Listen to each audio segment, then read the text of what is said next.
चित्रा शासकीय news कैलबर channel पर आप सभी लोगों का स्वागत है। अगर आप चैनल पर नए हो तो प्लीज़ चैनल को लाइक शेयर एंड सब्सक्राइब करें और बेल आइकन बटन को ज़रूर प्रेस करें ताकि हमारी हर वीडियो की नोटिफिकेशन सबसे पहले आप तक पहुंच सके। इस वीडियो में हम लोग बात करने वाले हैं फेडरल बैंक लिमिटेड कंपनी के बारे में, जिसने कि अपने Q2 के नंबर्स को पब्लिश कर दिया है। तो कंपनी की ओर से stand alone plus consolidated financial result की अनाउंसमेंट देखने को मिल रही है along with the limited review report.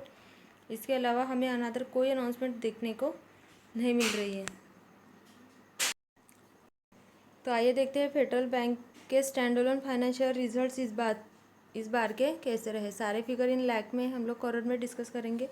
Q2 का डेटा फर्स्ट रो में, Q1 का डेटा सेकंड रो में एंड लास्ट ईयर Q2 का डेटा थर्ड रो में देखने को मिल रहा है। सबसे पहले बात करते हैं इंटरेस्ट अर्न के बारे में, जो कि लास्ट ईयर 5,45,528 करोड़ के इंटरेस्ट अर्न थे, वो इस बार बढ़ के 6,57,728 करोड़ पर आ गए। और लास्ट क्वार्टर में 6,33,088 करोड़ के इंटरेस्ट अर्न थे, वो इस बार बढ़ के 6,57,728 करोड़ पर आ गए। तो ईयरली प्लस क्वार्टरली दोनों ही जगह हमें बैंक के इंटरेस्ट अर्न बढ़ते हुए नज़र आ रहे हैं। अब बात करते हैं सब इनकम मिला के हमें मिलते हैं टोटल इनकम, जो कि लास्ट ईयर 6,18,570 करोड़ के टोटल इनकम थे, वो इस बार बढ़ के 7,54,123 करोड़ पर आ गए। और लास्ट क्वार्टर में 7,24,606 करोड़ के इनकम थे, वो इस बार बढ़ के 7,54,123 करोड़ पर आ गए।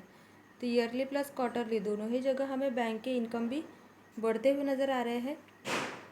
अब बात करते हैं टोटल एक्सपेंडिचर के बारे में, जो कि लास्ट ईयर 4,86,125 करोड़ के एक्सपेंसेस थे, वो इस बार बढ़ के 5,97,587 करोड़ पर आ गए। और लास्ट क्वार्टर में 5,74,515 करोड़ के एक्सपेंसेस थे, वो इस बार बढ़ के 5,97,587 करोड़ पर आ गए। तो ईयरली प्लस क्वार्टरली दोनों ही जगह बैंक के जिस तरह से इनकम बढ़ते हुए नज़र आ रहे हैं, उसी तरह के बैंक के एक्सपेंसेस भी बढ़ते हुए नज़र आ रहे हैं। अब बात करते हैं प्रोविजंस के बारे में, जो कि लास्ट ईयर 4,390 करोड़ के प्रोविजंस थे, वो इस बार बढ़ के 15,835 करोड़ पर आ गए। और लास्ट क्वार्टर में 14,427 करोड़ के प्रोविजंस थे, वो इस बार बढ़ के 15,835 करोड़ पर आ गए।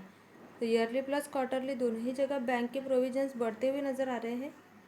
अब बात करते हैं net profit for the period, जो कि लास्ट ईयर 95,382 करोड़ के प्रॉफिट थे, वो इस बार बढ़ के 1,05,669 करोड़ पर आ गए। और लास्ट क्वार्टर में 1,09,953 करोड़ के प्रॉफिट थे, वो इस बार बढ़ के 1,05,669 करोड़ पर आ गए।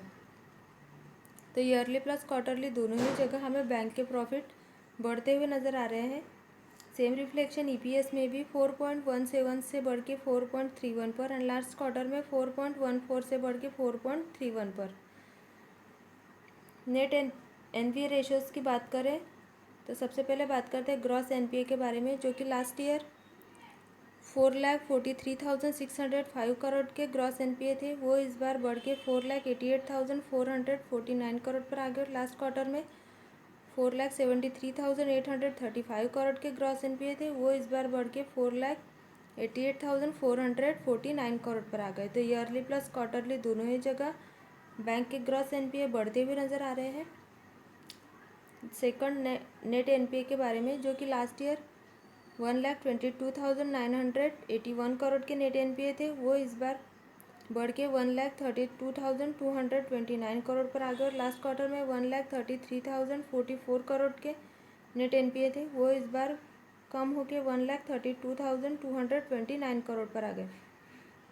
तो ईयरली बेसिस पे तो बैंक के एनपीए बढ़ते हुए नज़र आ रहे हैं, लेकिन क्वार्टरली बेसिस पे नेट एनपीए कम होते हुए नज़र आ रहे हैं।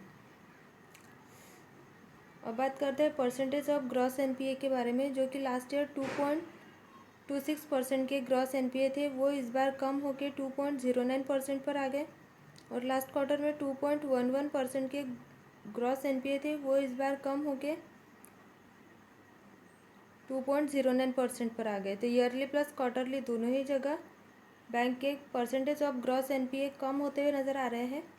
अब बात करते हैं परसेंटेज ऑफ नेट एनपीए के बारे में, जो कि लास्ट ईयर 0.6% के नेट एनपीए थे, वो इस बार